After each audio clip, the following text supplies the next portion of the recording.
And it looks like we are live. Guys, give me a second here. As you all know, let the stream breathe for just a second here.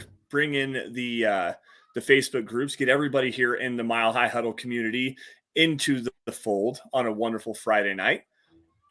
Mile High hello, everybody in Broncos country. Welcome into another episode of the Dove Valley Deep Divers podcast. I'm your host, Lance Sanderson, and joining me as per usual is my good friend and colleague. He is Mile High Huddle's senior NFL draft analyst, the one and only Erick Trickel. And dude, this podcast, when we first started it, was the deep dive takes, but it was also a draft show. We came in wanting to be specifically centered around the draft. And as the saying goes, the NFL draft starts in Mobile, Alabama with the Senior Bowl. Senior Bowl practices have just wrapped up for this week. The game is on Saturday, and not that the game really matters, but at the same time, it's always nice to be able to watch some of these other matchups you don't get to see throughout the week of practice, man. I know you've got a lot of stuff on your mind, and I cannot wait to get into that. But first things first, man, how we doing today? I'm doing good. And before we get into it, I just got to say, everyone in the chat, bookmark this. I was wrong. We were wrong. Sean Payton is now, and officially, the head coach of the Denver Broncos. Last week, I talked about how I didn't think that was going to happen. Well, it did. Denver really seemed to flip that they wanted DeMeco Ryans. One person was reporting they were continuing to go after him before the Texans able to get that all fixed up and taken care of, and then they flipped over to Payton. But whatever the case may be, Sean Payton's the next head coach. And honestly, I'm happy about it. They didn't give up too much, in my opinion, because there was that point of too much is too much. Yep. I'm happy about it, and go ahead and feed me the crow for being wrong. I'll happily eat it. Yeah, crow is best served with Worcestershire sauce, Frank's Red Hot butter. Turn it into a mild buffalo sauce, and like that's really the best way to eat crow. I have to be there as well because I really thought that the Broncos were going to give up way too much in terms of getting Sean Payton as their next head coach, because I was really looking like at the John Gruden trade back in the early 2000s when the Raiders traded John Gruden to the Tampa Bay Buccaneers, which ended up in a Super Bowl championship for the Buccaneers. But they gave up 2 first-round picks, 2 second-round picks, and $8 million to get John Gruden. In my opinion, I firmly believe that Sean Payton is a better coach than John Gruden was at that particular point. So I was not ready to give up that kind of capital, given the fact that the Broncos had just traded a whole bunch for Russell Wilson just last season. So to me, to only give up this year's first-round pick, which is courtesy of the San Francisco 49ers, courtesy of the Miami Dolphins in exchange for Bradley Chubb, and then next year's 2024 second-round pick, you're getting Sean Payton and a 2024 third-round pick in return as well.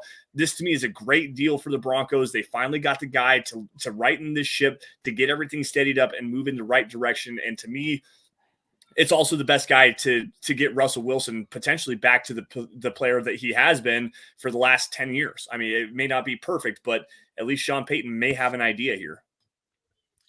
Yeah, definitely. And sorry, before we went live, I forgot to switch over my mics real quick. But yeah, I mean, it's a great get for them. If anybody is going to actually get Russell Wilson to turn it around, have that heavy hand with him that is needed, it's Sean Payton. You can't question his resume. You can't question how he was able to take Drew Brees to the next level of his game. You can't question what he was able to do with having success offensively with rotation of quarterbacks. Like, he is a good get. And now the other news out of here is obviously the defensive coordinator interviews. The guy out of Seattle, whose name escaped me at the moment, Brian Flores, both guys that they put in for interviews. Sean Payton's still talking with Evero, and I know there's a lot of people freaking out about it, but it's good to remember the Arizona Cardinals and Indianapolis Colts are both looking at Evero as a head coach candidate. Yes. So good on the Broncos. It's good on Payton that he is doing these other interviews, and whether he keeps Evero or not, at least he's doing due diligence in case they want to keep him, and he does get a head coaching job.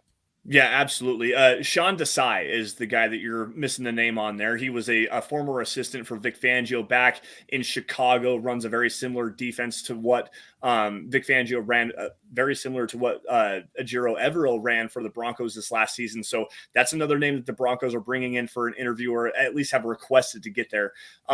Avero, we've also seen the Minnesota Vikings step into the fold. Last week, I believe it was the Atlanta Falcons that stepped in and requested an interview for Evero to be their defensive coordinator, and the Broncos blocked that interview. They also blocked the Vikings from interviewing Evero as their defensive coordinator earlier today. So to me, I think that the Broncos are doing a very good job here, specifically George Payton, in terms of leveraging a guy that's a hot commodity. Obviously, as a head coach candidate for Arizona and for Indianapolis, you're not going to just let him go to be another defensive coordinator, specifically because you have the guy under contract. He doesn't have to go anywhere. Does he want to necessarily be in Denver? I'm a little shaky on that. I don't know anything in terms of what his attitude is after watching Nathaniel Hackett get fired earlier this season. But at the same time, you have him under contract. He's still an asset that is a very valuable asset to you. And to me, I think that if he doesn't land one of those head coaching jobs and you're still looking for a defensive coordinator, it's far be it for me to speculate that the Broncos could potentially use Evero as a trade piece. You can still trade your defensive coordinator. I don't know if they're going to get anything back for him, but at the same time, you can't? You cannot trade your defensive coordinator. I swear I saw that. The rule is only for high end or upper ups in the front office and head coaches. It doesn't designate coordinators or position coaches. Rock Chalk Broncos comes in with a $10 donation. Thank you, Rock Chalk. We appreciate that. He says, "Good evening, Eric and Lance. It's looking more like Evero could be out of Denver as defensive coordinator. If that's the case and he leaves, who do you think Sean Payton should bring in as a defensive coordinator?" Well, that's actually a good question, because one of the comments that I wanted to mention here is Brian Flores, and it's well known that he has a lawsuit against the Broncos. Well, first of all, it's specifically about the old regime, John Elway, Joe Ellis, and all that stuff like that. Second of all, they don't care. Like, they don't care that there's a lawsuit about it, and honestly, neither should we. D'Amico Ryans had a lawsuit against the McNairs because he got hurt in their stadium. It happens, and it happens a little bit more frequently than people seem to think. It's a thing of, you just got to move on, and you got to look at the best people for the job. Brian Flores is an excellent defensive coordinator. He did a really good job there in Miami that really kind of got, the short hand of the stick there with multiple things going on. So I really like his candidacy as a defensive coordinator. Yeah. And I do really like Desai as well. I really like his scheme. I liked it when I studied the scheme that he will likely bring. A lot of people have compared him very similarly in all categories to what Vic Fangio likes to do with the coverages, the match quarter stuff, the pressure packages of not being overly aggressive with his blitz, but looking at timing and setting it up and trying to get there most of the time with as few as possible, which is huge in the division the Broncos are in with the quarterbacks they have, as Justin Herbert and Patrick Mahomes consistently just kill you when you blitz. No, you're absolutely correct on that. And Mahomes, especially what he does with taking the football over the top. If you're bringing in a Brian Flores, you're talking about a lot of zero blitz package pressures. Like, they're going to be aggressive up front, specifically with their linebackers and their safeties. They're going to send extra guys. When I say cover zero, I mean straight up man coverage on the outside, a lot of press man coverage, which with Surtain, you're probably going to like a lot of that. With Damari Mathis, you're going to like a lot of that as well. But when you bring down Justin Simmons and you send him out as a zero blitzer and you don't have anybody over the top, it can get very dicey. And that's where the Miami Dolphins, specifically over this last season and a half or so, really got torched on their defensive on the defensive side of the football with plays over the top. So to me, I like Flores and I like the aggressiveness. I like the respect that he brings from all of his players. But at the same time, with the players that the Broncos currently have, especially up front in their front four, I would much rather go with a Sean Desai than a Brian Flores, and that's just my personal opinion here. Now we're going to pivot off this. First things first, let's say hello everybody in the chat. We've got Alessandro in the house. Riptide, that's a new name to me. So welcome into Dove Valley Deep Divers. We appreciate that. Keith Brugman joining the house. Joe Brewer as well. Greg Smith, CIA, Mike S, R Butler. What's going on, everybody? Thank you all for joining us here on the Dove Valley Deep Divers podcast. It's a great Friday. Like I said, we've got a lot of information coming to you from the Senior Bowl. And Eric, let's just dive right into it. I wanted to start with the quarterbacks and kind of go in in the overall positioning of the depth chart. And with the Broncos right now, Brett Rippon is a free agent after the season, probably not going to bring him back unless they want to really develop him as a backup quarterback. We've seen him play multiple times for the Broncos over the last couple of seasons, but there's a guy that really does fit kind of the mold of what Sean Payton likes to do with his backup quarterbacks in terms of potentially getting them out on the field and utilizing their legs. And we talked about him a couple of weeks ago with the national championship game, and Max Duggan, the TCU quarterback.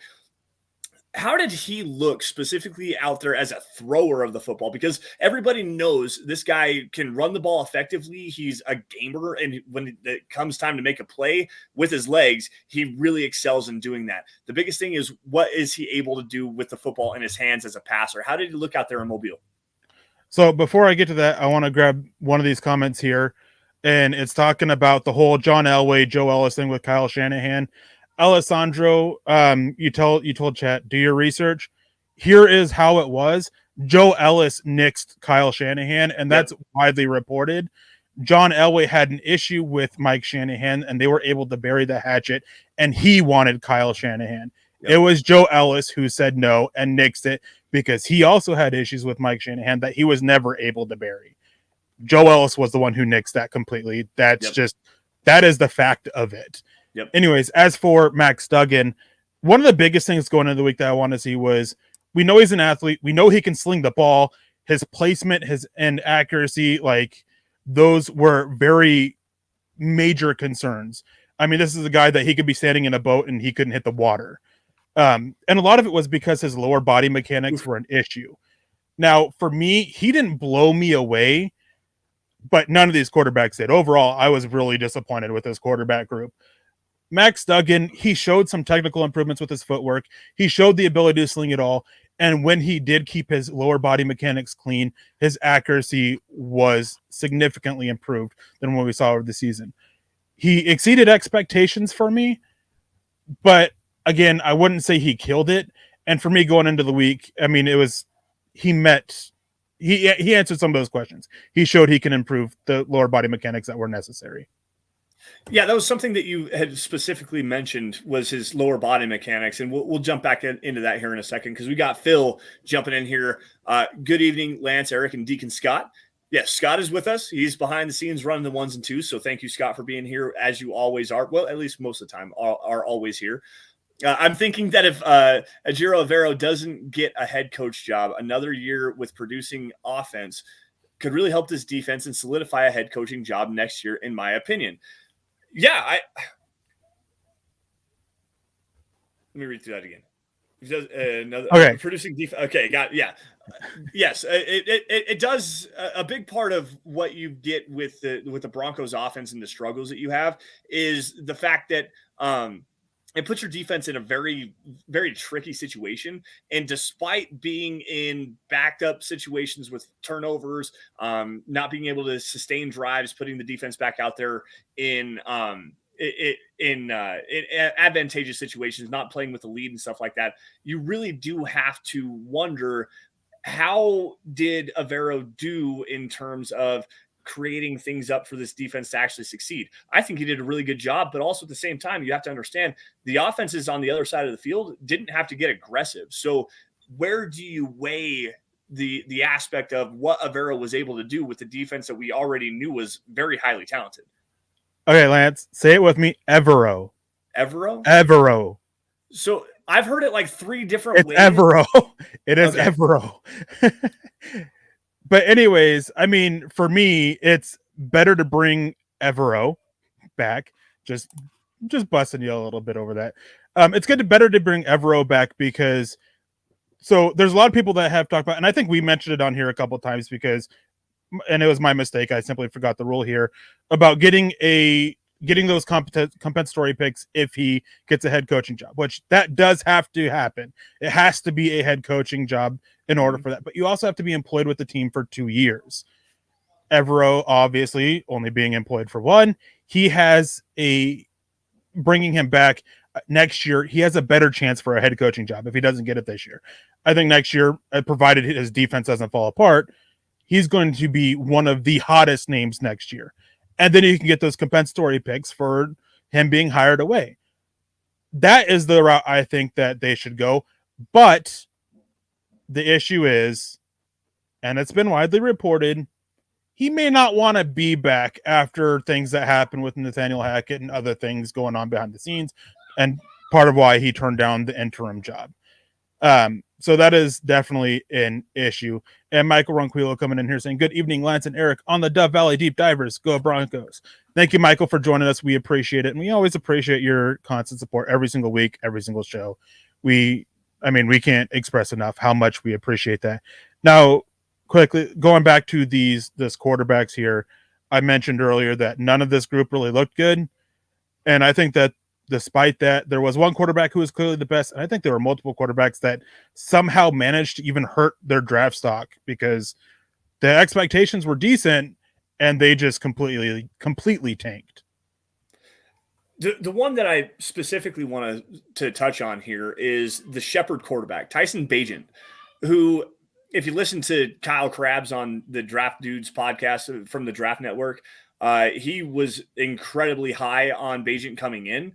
There's a lot of tools to like with this kid. He's built well. He's a very good athlete. He's got a very strong arm, but he's coming from a lower level D3 school, Shepherd. I mean, the tiny school. He was the first player, I believe, that actually accepted his invitation to come to the Senior Bowl. And from the sound of it, he actually pretty well killed it. He had 3 really, really nice throws on day 2 that were probably the best throws, depending on who you ask, at the entire event. So when you watched through these practices, and Eric, I know you got a really good opportunity to watch through all of it, and then you got some of the practice tape and everything. So when you're watching Tyson Bagent, what really made him stand out down there? Well, I mean, he can sling it. He had, I believe, the highest initial spin rate and the highest average spin rate, as well as the top speed of a pass thrown. What really stood out with him, besides his father going on air and telling Tom Pelissaro that he can just call him daddy because his dad is a world champion arm wrestler. Bagent stood out because his release is smooth and it's compact. Accuracy was all over the place. He had some great throws and he had some that were pretty far away from where the receiver was. Mm-hmm. But again, almost every quarterback had those throws because it wasn't a good group. He is one coming from a small school. I wasn't able to watch anything before he came in because getting your hands on anything Shepherd related is dang near impossible. Yeah. Outside of a few highlights. And I think I managed to get one game or find one game that I had to be able to watch. And accuracy was an issue. It remained an issue. But you can just see how smooth he is with his throwing mechanics, with his release. And that is something that, and he has an arm to go with it. Those are things that are going to draw coaches to him, draw scouts to him. And it's what drew me to him. And he was one that I found myself watching the lower body mechanics a little bit more. And if you can clean those up, maybe not, like a long-time starter. Honestly, you're not expecting any of these guys to be a long-term starter, but he definitely can be a solid backup if he's able to develop and clean up those lower body mechanics. Right. So out of the quarterback group, who stood out the most to you? Probably Tyson Bagent and Max Duggan. Those were the two that exceeded the expectations the most for me. Jaron Hall was a complete disappointment. I mean, if you want to talk about being unable to hit water from a boat, that was essentially his week. I don't remember off the top of my head one really jaw-dropping throw he made. And he was a guy who had chances to push the ball, and he always seemed to take the shorter throw in team drills, from what I can remember. The best and most consistent quarterback there, which really isn't a surprise to me, was Jake Haener. He was a guy that should have came in out of Fresno State. He should have been one who did well during the practices with how practices are set up. There were some issues with accuracy and his timing on some throws and getting the ball out quickly, but his mechanics were solid. His overall, his accuracy was solid, and he made some good throws. And there was one throw that was absolutely beautiful where he took a deep shot and he was able to drop it right in the bucket. Yeah. This quarterback class, first off, took a major hit, right off the bat, because they had Stetson Bennett, the quarterback from Georgia, back-to-back national champion. And they also had Will Levis, the guy that's projected as a top 10 pick in this upcoming NFL draft out of Kentucky. both of those guys opted out. Neither one of them even showed up into Mobile, from what I understand. So that really took a big hit from this quarterback class. So and I understand for both of those guys. Stetson Bennett is probably a guy that's not going to improve much of his stock. He is what he is. He's been in college football for seemingly the last decade. So like everybody knows the player you're going to get there. And Will Levis, what does he have to prove? And he had a foot injury. Levis pulled out due to a foot injury. Yes, that is also very true. He did play hurt this last season behind a very battered and bruised Kentucky offensive line. So there is that. And with Levis, you're projected as a top 5 pick. Everybody's like thinking he's going to go to the Indianapolis Colts at number 5 overall. What if he goes there to Mobile and has a very bad showing? You're losing money with a player like him. And I understand why those guys that didn't play in this particular, or even show up for practices in this particular event. Jeff Noyes jumping in here, $10 super chat. Thank you, Jeff, for joining us. We appreciate you, man. I'm feeling unappreciated. Eric, should we trade for Drew Lock as a backup quarterback? Isn't he a free agent? Didn't they trade him with one year left? He's a free agent remaining. So he's a free agent. So all the better. Don't even need to trade for him. Go ahead and bring him back and watch him lose to Russell Wilson. Watch him beat Russell Wilson. Well, I mean, it's Russell Wilson's job. Russell Wilson's job, no matter what. But you get what I'm meaning behind it. I know it. That ship sailed though. Yeah. But anyways, talking about Will Levis, I mean, there is one thing to say about him being hurt and pulling out for it. But I like what Hendon Hooker did. He still showed up. He still took part of it. And what was really nice is that being able to watch it live streamed and then going back over the tape is how often he was involved as part of it when they're talking to the quarterbacks, working on picking things up, talking things over with the other quarterbacks were there. That is something that the scouts and the coaches and everything they're seeing, they're keeping an eye on that. And they like to see that. If you are injured and you can't partake, they still like it when you show up and participate in the ways that you can. And so he is a guy who, honestly, he walked away as one of the top guys for me at quarterback because he did, not in my opinion, and many people's in the NFL's opinion, he did the right thing by still showing up, partaking, getting to know the coaching staff, because this year every team met with every single player. And so they still got a chance to meet him. He's getting that early, availability for the teams to talk to and get to know, which is going to help him out in the long run. Yeah. I'm with you there on that one. Like I said, the only thing that he has to gain or lose is specifically lose at an event like the Senior Bowl. If he has a bad showing, then he drops potentially out of the top 5, maybe even out of the top 10. I have questions of his tape. I'm not a huge fan of Will Levis on the field, and also off the field. The dude puts mayonnaise in his coffee. Like, let's be honest here. But I have a second round grade on a player like that. He's going to go in the top 10, but I don't see it with him. Let's pivot here really fast. We're getting long here, but the next big sneaky need that this Broncos team has, obviously the offensive line is something we're going to have to touch on here in just a few minutes. But the second really sneaky need is, like Riptide jumps in here with a $2 super chat, running backs projected in the later rounds to target. The Broncos have a need at the running back position. Chase Edmonds has a contract that's easy to move on from. You've got Latavius Murray, who played very well this season, but is also a free agent. They're probably going to bring him back on a cheap deal. But Javonte Williams is hurt.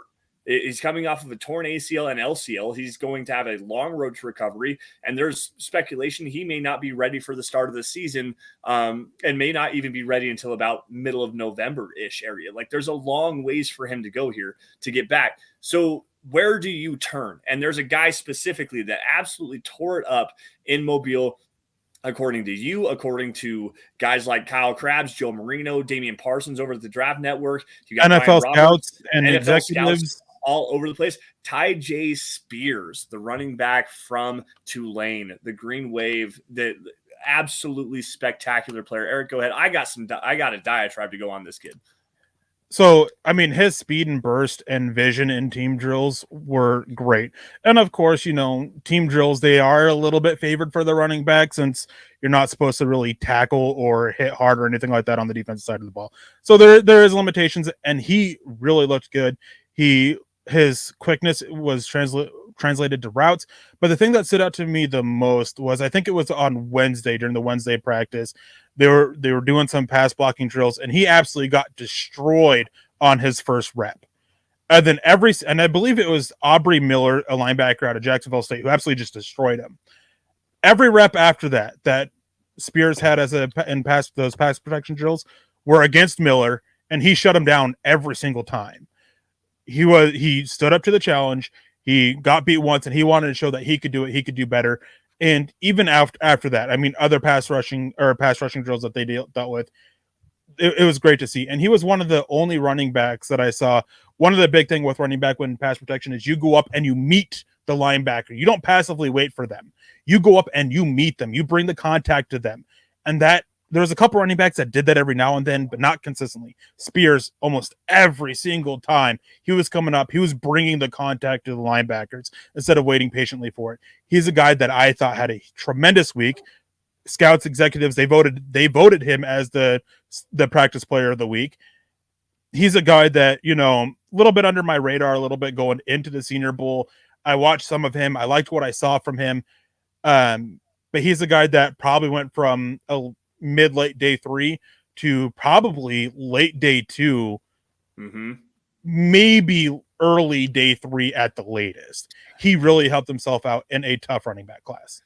Yeah, and there's a couple of guys here that you really kind of have to take a look at. And Chase Brown from Illinois. You've got Kenny McIntosh from Georgia, Roshan Johnson, who is the backup running back to Bijan Johnson down there in Texas. And Tyjae Spears, from pretty much every account, has been the one guy to really look at in terms of guys that stood out at the Senior Bowl. Obviously voted Offensive Player of the Week by executives and scouts that were in attendance. I spent some time with him earlier this afternoon in terms of watching some of his tape. I watched 5 or 6 different games. And the big thing that you notice, first things first, he's obviously a smaller player, 5'9.5", 204 pounds is what he measured in at the Senior Bowl. But this dude does not run like that. He really doesn't. He runs with an immense level of physicality. He likes to seek out contact, and he is a bowling ball, man. Like, this dude does not go down to the ground. Very compactly built, very strong lower half with a very low center of gravity. He does a great job of staying on his feet through contact. And like Erick said, the very first thing that you notice with him when he's running the football is his burst. He's got great vision and patience, but that burst getting north and south, that when he puts his foot in the ground, he goes from first gear to sixth gear like that fast. It's just instantaneous what he is able to do with the football in his hands. At the NFL level, I think that a big part of the reason why he is enticing to me is he is very much a player you want to get out into space and just get the football in his hands and let him go to work out against defensive backs, because, again, you're not bringing him down. So to me, that's a guy that I really want the Broncos to take a look at, especially with the receiving ability that he showed at the Senior Bowl and the couple of games that I got to watch of him earlier this afternoon. I really like him. The problem is I don't know about his pass protection. You saw him a little bit better than I did. What did you think of him as in terms of pass protection? Well, I mean, as I was saying, he did something pretty consistently that all the other running backs did. He came up and he met the linebackers at the point and brought physical, stayed low, got underneath them, and was able to drive and hold them up. Especially, and then he showed the resilience of, I got beat once, I'm going to go back, I'm going to keep facing that guy and show that I can handle him. And I mean, he's a smaller guy, but he was physical and he wasn't afraid to bring the heat, which honestly, blocking as a tight end, receiver, running back, there's a mental aspect to it. And he's showing that toughness for it. I was a little saddened to hear that Roshan Johnson did break his hand or mess up his hand. I think he broke it. Yeah.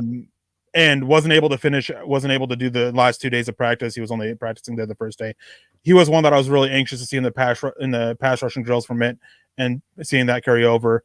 But Spears, I mean, he showed that he can do it.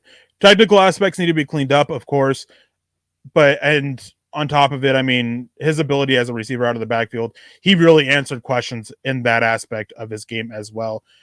There were multiple running backs here, and honestly, I mean, Chris Rodriguez was solid. He's a big, powerful guy out of it.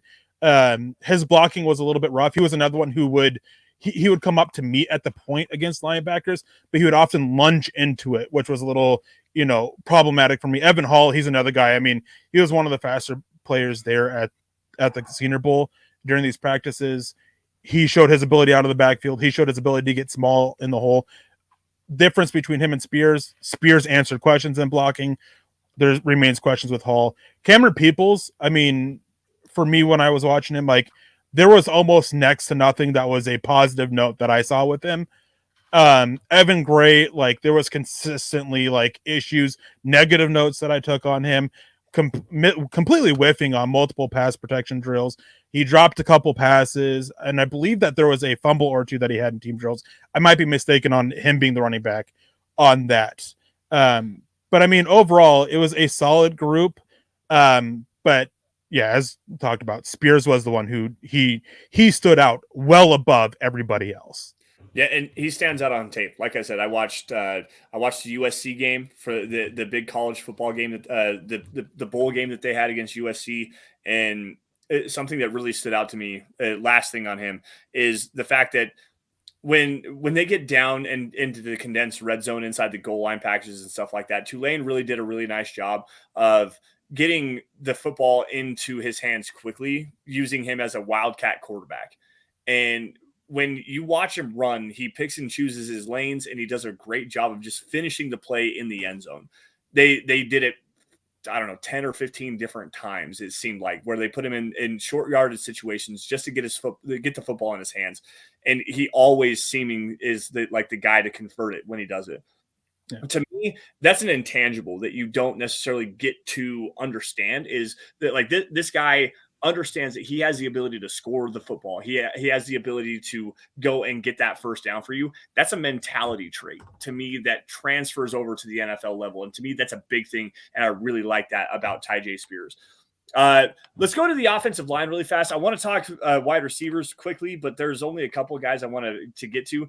Offensive line, though, obviously the tackle position is a huge need for this Broncos team. Offensive guard is another big need. Center as well. Just it kind of depends on what happens with Graham Glasgow, if they can restructure his contract. But offensive linemen, there's a couple of guys that could potentially be there at the very beginning of the third round, where the Broncos have number 67 and number 68 overall.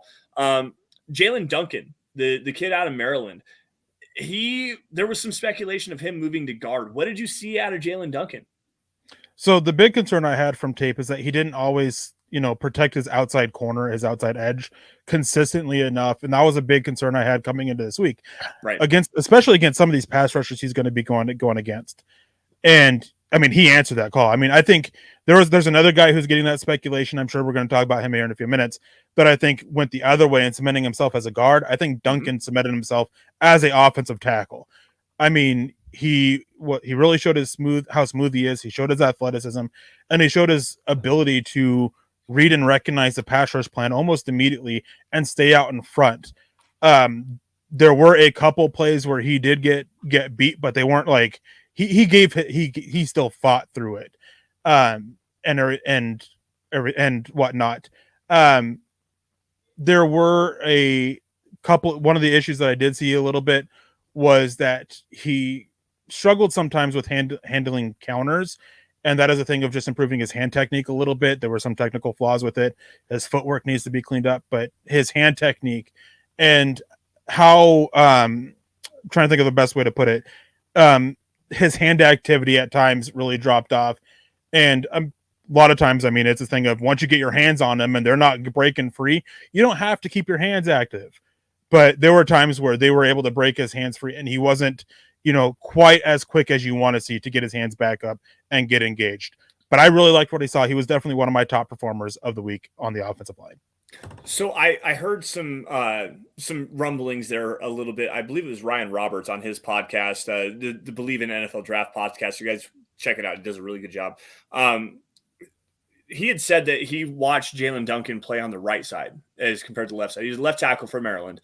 When they moved him over to the right side, it just seemed like he was obviously uncomfortable. He's never really played the right tackle position. What did you see in terms of his footwork, hand placement on the right side that potentially would lead you to believe that he could play on that side, or is he a left tackle only kind of a prospect? When I watched him and they did flip him over, he was mostly at left tackle. When he did flip over to the right side, I didn't see any issues or anything like. And the saying is when flipping sides is difficult than moving inside or outside, because it's like learning to wipe your ass with the other hand. Right. That's the big saying with offensive linemen there. And are there going to be hiccups? Yes, but it wasn't super detrimental to where I'm going to sit there and say that he can't do it. He showed enough that with improvements, he can easily flip sides. Maybe there is a comfortable thing on there that he's not comfortable with it. That was a big thing with Iowa and their 2 tackles a couple years ago. Erick Yep. Jackson was essentially refusing to play on the right side because he wasn't comfortable doing it. So Tristan Wirfs got stuck there, and I mean, he was able to flip sides just fine. Maybe that is the case with Duncan, but when I watched him, he didn't show any of that.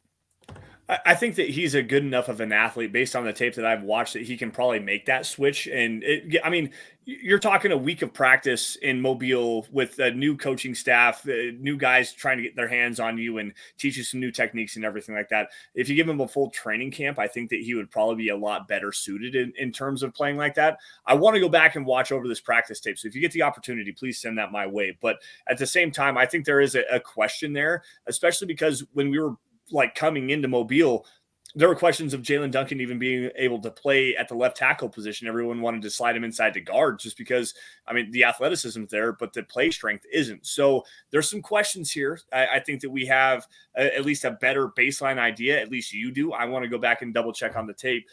But there's another guy that played out there in Mobile. Speaking of a guy that played offensive tackle, specifically right tackle for the University of Tennessee. Savage Boy Kev jumps in here asking specifically, thoughts on Darnell Wright? How did he look this week? He's the guy that I think cemented himself as a guard. No doubt about it. He has plenty of strength. If he gets his hands on you, you are 99% of the time, you're not getting free of his grip. His grip strength is absolutely insane. He just isn't the most mobile guy. I mean, he can climb vertically quite well, but getting out in space, his kick slide's not that quick. He doesn't have super light feet.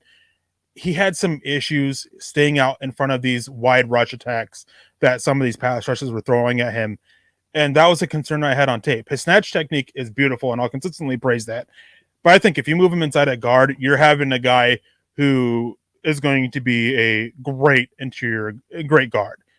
I think that you can set him there, you can plug him there day one and not really worry about it.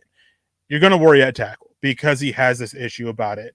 There were some issues with lunging a little bit, and that just helped set up counters even to the outside. There was a one-on-one drill where I can't remember what edge rusher it was. It was one of the guys who is viewed a little bit undersized that Wright just lunged into it, and the guy just essentially sidestepped him and got around the corner. And it was just pure recovery at that point, and there's not recovery athleticism from Wright. So you want to limit the space that he has to work with, put him in that phone booth, so to speak, and let him work on the inside. And I think that's it. As I said, this week made it clear he's a guard, in my opinion. So if you had to choose between like powerful players, because you've got Darnell Wright, who is a very powerful player. He's a very linear player as well. He's not a guy that wants to move side to side, and obviously moving backwards is a very weak skill set for him. But you also have a guy like Osiris Torrance, who's going to be a guard, who is very packed full of power, who is a very linear athlete as well. He's not going to move side to side. If you had your choice between the two of those guys, Darnell Wright or Osiris Torrance, who would you take and why? And where would you potentially be looking at a player of those, like that kind of skill set in terms of at the NFL level? Let's just put it that way. Not for the Broncos, because they're probably both going to go before the Broncos get a chance. So Osiris Torrance was one of my top performers of the week on the offensive line. There were multiple because there were a lot of guys who stood out. And his power just immediately popped. I mean, every single drill, team drills, you could essentially hear him in that contact moment with the defensive line. It was just a loud pop consistently. And I mean, he gets his hands on you, you're not breaking free, period. Yeah. Mm-hmm. And again, he like Wright. I mean, they threw him out there. There's a couple reps I remember they threw him out as tackle. And I had to double check to make sure that it wasn't his teammate that was there as well. That's a former Florida offensive tackle. Torrance got some reps there, and it was clear. I mean, he is a guard, and there's no ifs, ands, or buts about it. Very powerful, and if you're running the right scheme, things that are keeping it inside, he's the guy. Like, for that scheme, he is the top guy. I do think there were issues with lateral mobility, but he climbs well, and his feet aren't super heavy, and they're not super choppy. And he showed some very solid lower body mechanics, didn't lunge into contact, didn't get up his shoulders above his feet. Like, he played with good bend pretty consistently. He was constantly keeping his hands in good position, fighting for better position. Like, he just did all the things that you want to see with it. He is definitely, if you want an interior offensive lineman that specializes in, that power stuff, he is the guy that you're going to want. Yeah. Last one here on the offensive line. Obviously, we know John Michael Schmitz, the center from Minnesota, was easily, from the sound of it, the best offensive lineman in Mobile. I guess let me rephrase that, because DeJuan Jones, a guy that really kind of showed out the movement skills and the length and strength conversion from like the ability to handle speed off the edge. But the one guy that really stood out the most, like the offensive lineman of the week, he's a coach on the field. John Michael Schmitz, the center out of Minnesota, was easily the guy that everyone's really raving about. He's probably going in the top 40, maybe even in the top 32. There's a very good possibility he could be a first-round pick. So let's just put him out of the discussion here. The next best guy that I've heard a lot about in terms of impressing at the center position was Alabama offensive guard transferred to center this week to play in Mobile, Emil Ekiyor. Very powerful player, very big player, not necessarily the best mover, but in terms of a player that you can play at guard or at center, based on what I've heard, very intriguing prospect to me. Eric, what did you see of Emil Ekiyor?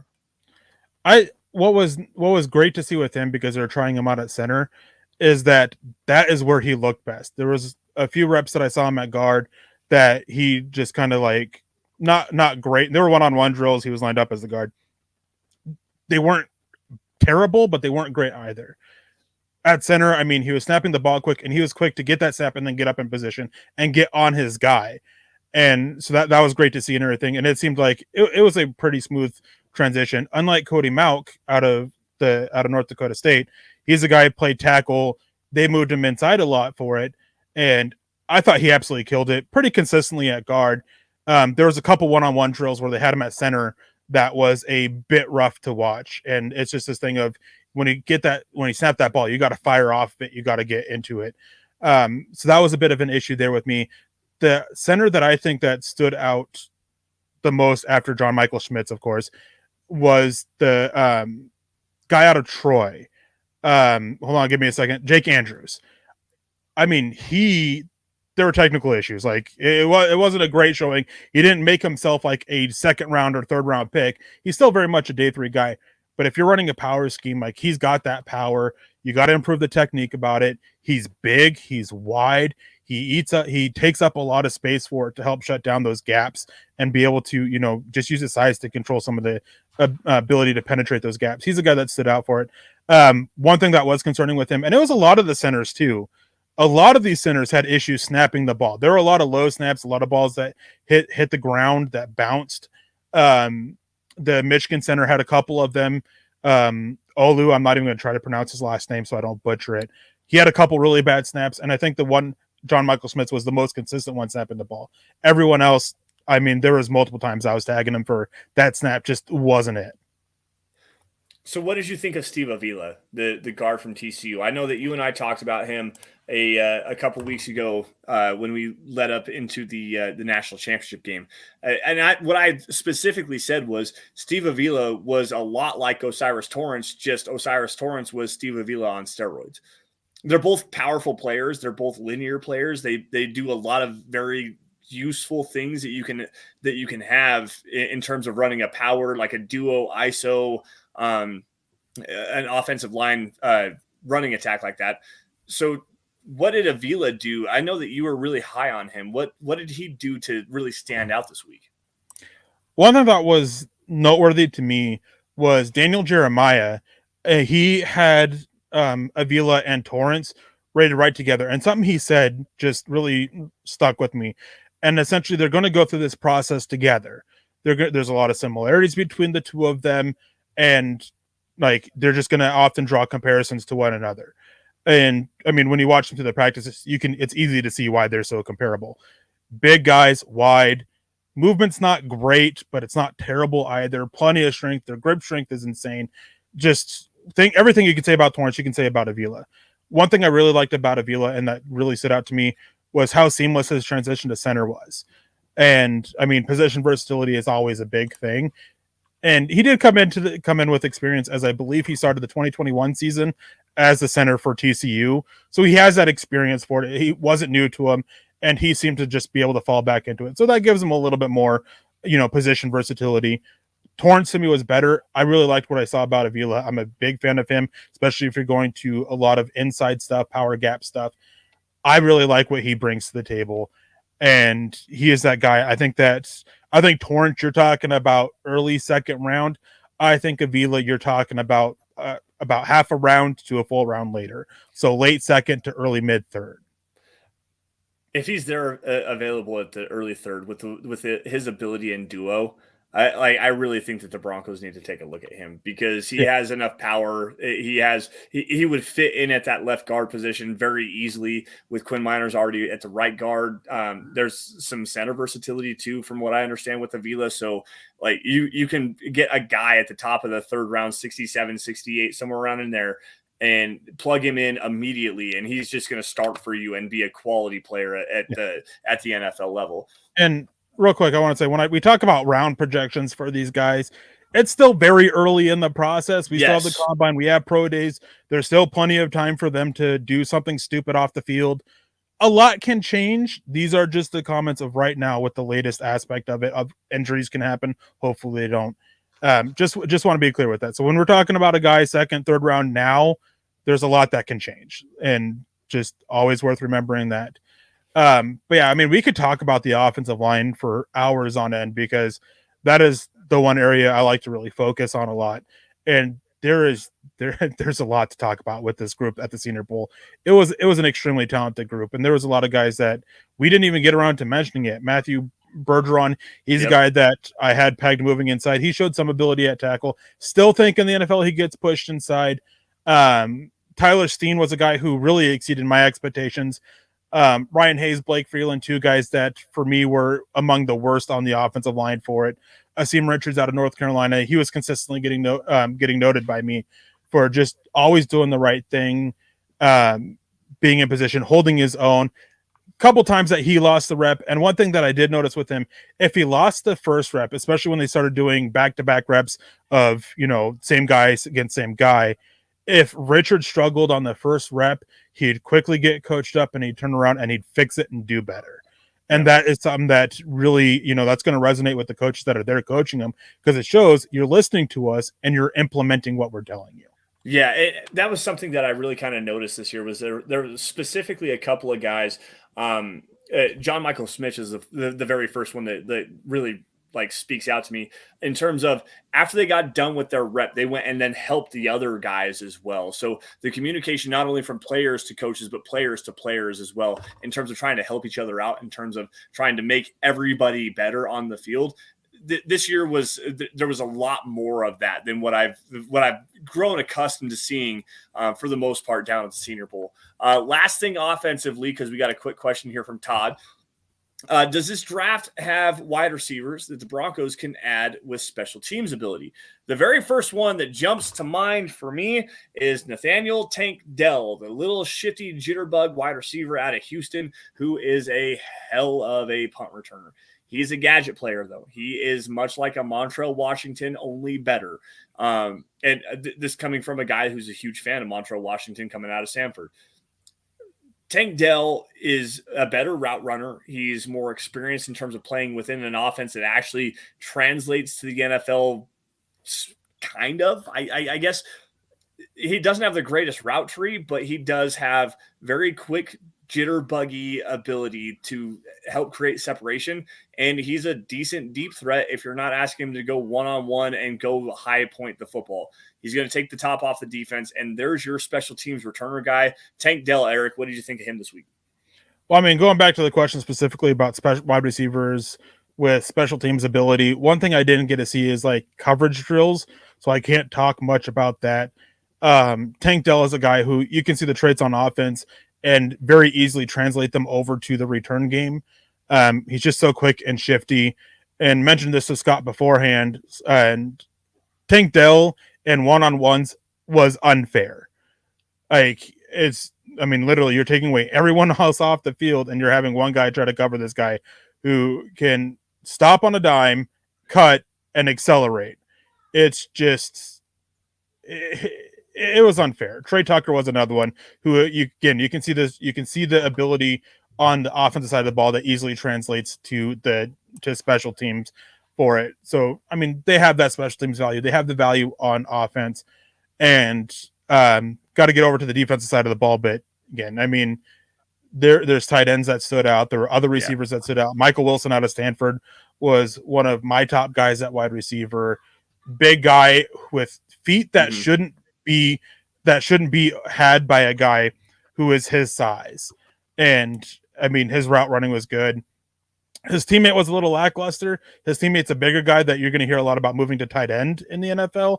But he just does not use his size or anything extremely well. And there were multiple times where it's like, where's the effort? But yeah, so going to special team stuff, I can't talk much about that outside of guys whose skill on offense we were able to see and translating that over to the special team side of things. Yeah, I'd love to get into more on the offensive side of the football, but we got to get to the defensive side at least for a few minutes here. And Tank Dell, another guy that I really have my eyes on is Trey Palmer, 4.3 speed, like a legitimate deep threat from Nebraska. Another guy that I guess was kind of hit and miss at the Senior Bowl. Regardless, let's pivot over to the defensive side of the football. Just going to kind of hit the key needs here. The big one specifically is, to me, I think that this edge class has a lot of players that have a specific impact depending on what you're looking for. There's twitchy guys, there's bendy guys, there's speed to power guys, there's good edge setters in terms of running, like stopping in the running game. But to me, where Denver really needs to focus on is getting stronger. They have so many speed edge rushers. Randy Gregory is a pseudo liability in the running game. Baron Browning still has a lot of technical aspects he needs to work through. Jonathan Cooper, another guy that struggles in the running game. You've got Nick Benito, last year's second-round pick, is a guy that struggles in the running game. There's a couple of guys here this week, specifically a kid out of Auburn, Erick Hall. And Erick, I know that he's probably going to go a lot higher than where the Broncos are going to get an opportunity to take him. But, man, I know that you really like this kid, and I want you to just kind of sing his praises for a minute.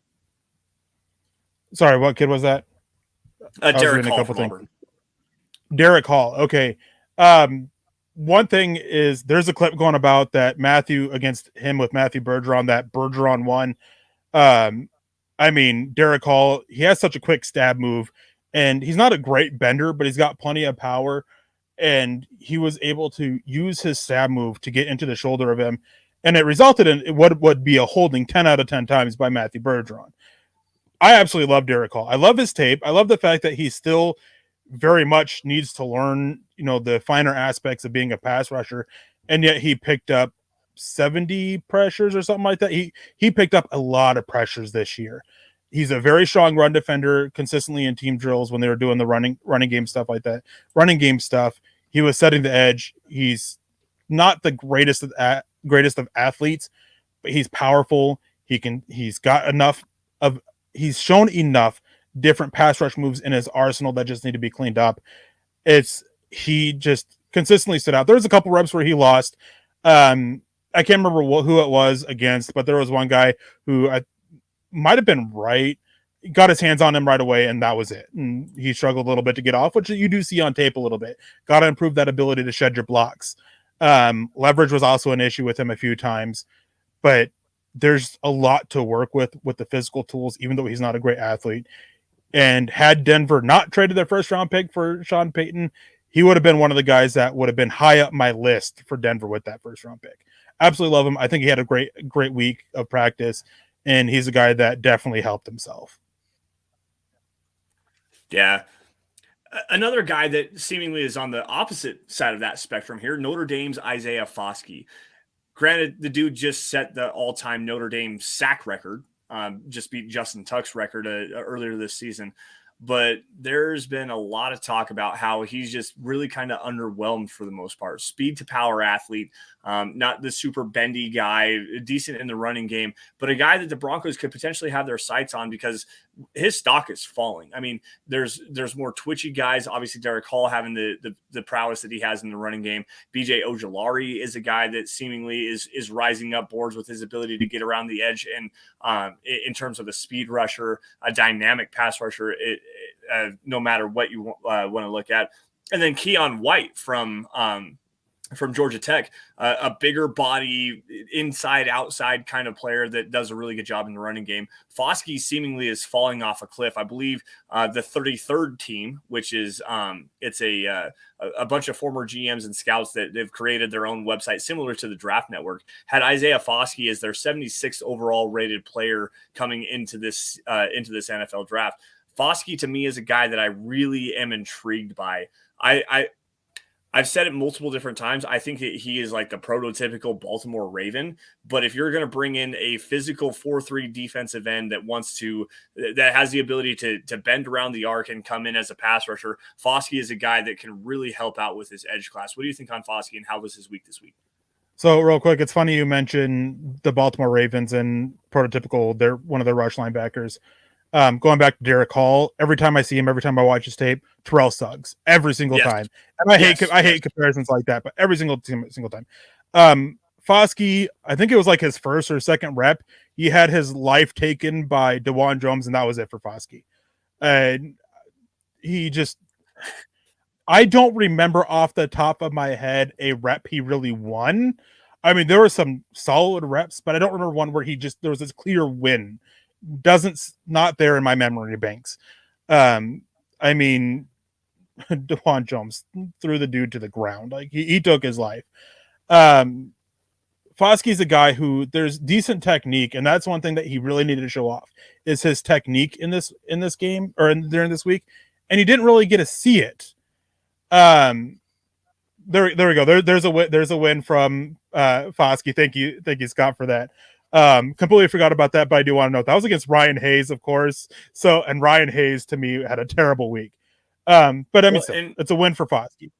And the thing with him too is there was a couple nice plays that he had in team drills, but in this tough edge class, he did not do nearly enough to keep himself from falling. Yeah.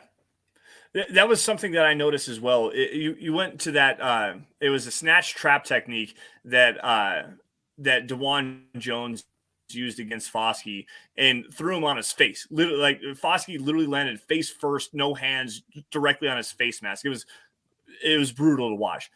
That wasn't the first time we've ever seen that, though, guys. Go back and check the tape.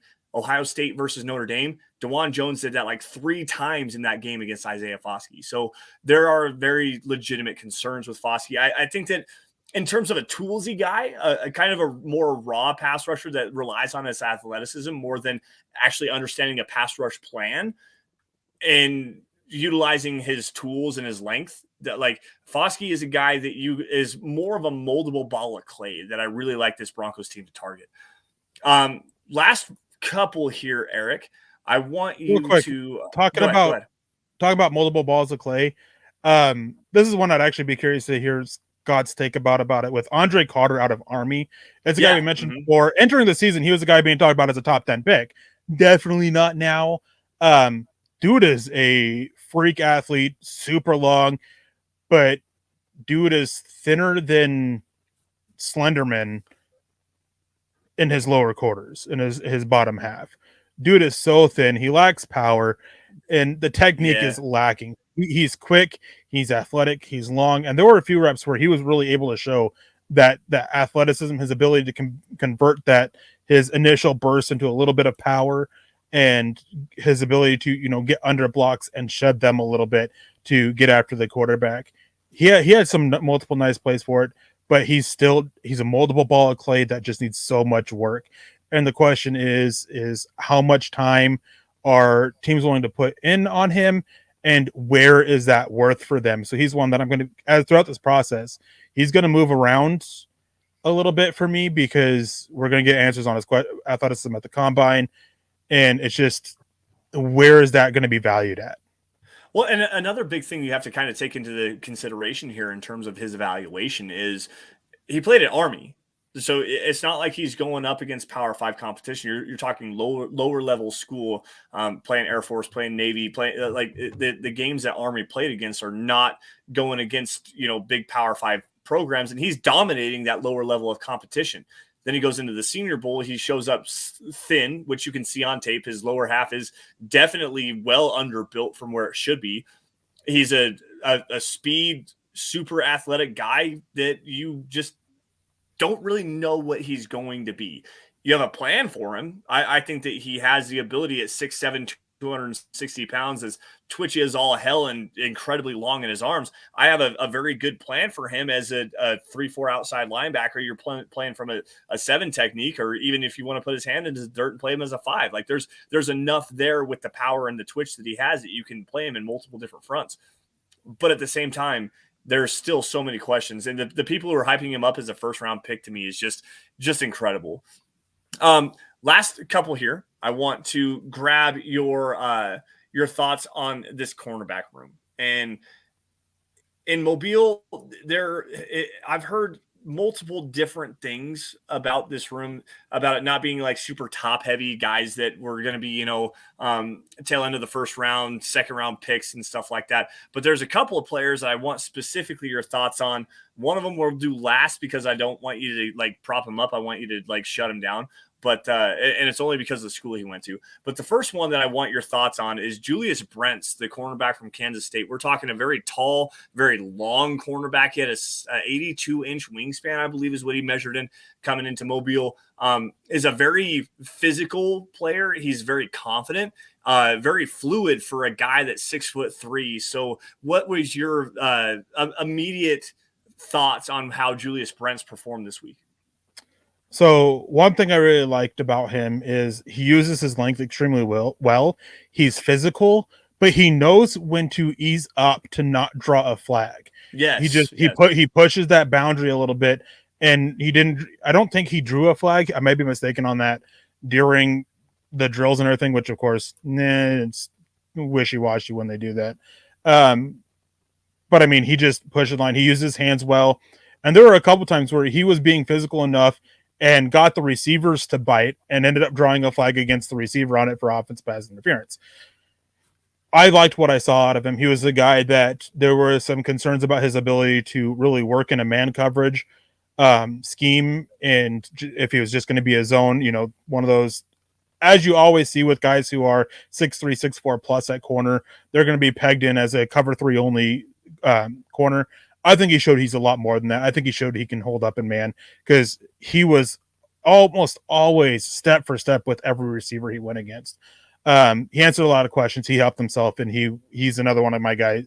He's one of my quite a few top guys from the cornerback room at the Senior Bowl this week. I thought that he had a tremendous game in the Big 12 championship game going against Quentin Johnston, a guy that's widely considered as one of the top receivers, if not the top receiver in this class. Not that that says much because this receiver class is booty cheeks, but regardless, what Brents was able to do in terms of being able to stay with a guy that has over the top speed, very versatile, kind of a route runner, shifty kind of a guy in Johnson. I thought he was very impressive. I cannot wait to go back and take a look at his practice tape from here at the Senior Bowl. Michael Ronquillo jumping in here. Great show tonight. Lance and Eric on Dove Valley Deep Divers. Thank you, Michael. We appreciate you as always, man. Top supporter in my book. At least that's what I think of you. Go Broncos, as always. And thank you, sir, again. Another quick one here. Couple of quick things. We've got Caillou Blue Kelly, the cornerback out of Stanford. Big athletic guy, probably not the best athlete, but it really sounds like he stood up and shined this week at the Senior Bowl. Had arguably the best defensive play in terms of secondary play with the big pick six that the entire defense was kind of celebrating with him running down the sideline and everything like that. Did a good job staying in phase. A guy that was projected early in the process going over the summer to be a first-round pick, but it's kind of fallen off. How did Caillou Blue Kelly show this week?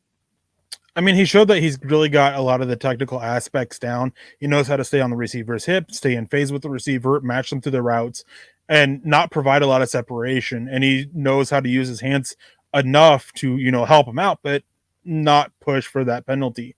And one thing with him too is that he really did a good job squeezing the sideline on some of these deeper routes, something that a lot of these corners didn't show consistently enough, but he did it quite a bit. There was a couple times he ended up allowing a catch, but he just had really great coverage, more so beaten by the throw and a great catch kind of thing. But he's a guy who really stood out for me. I kind of had low expectations for him because I wasn't super high on his tape, but he showed enough that I'm going to go back and watch and see, was I missing something, or did he improve on this enough during his time off the prep for this and carry that over, and just kind of answer that question. Yeah, I'm excited to go take a look at his tape. I'm also excited to take a look at this last guy I have for you, in terms of arguably the most surprising athlete, because we're talking lunch pail guy, a real coach's son, gritty, just, blue collar kind of an athlete here, more quick than fast. I'm saying he's white.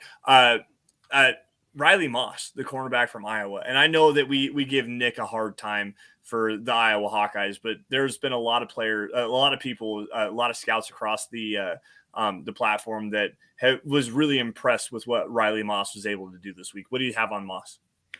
He's a former track star, so he's got the speed. That was never a question. There's a lot of talk about, is he a safety? Is he a corner? He's a corner, and he's a pretty darn good corner prospect. Yeah.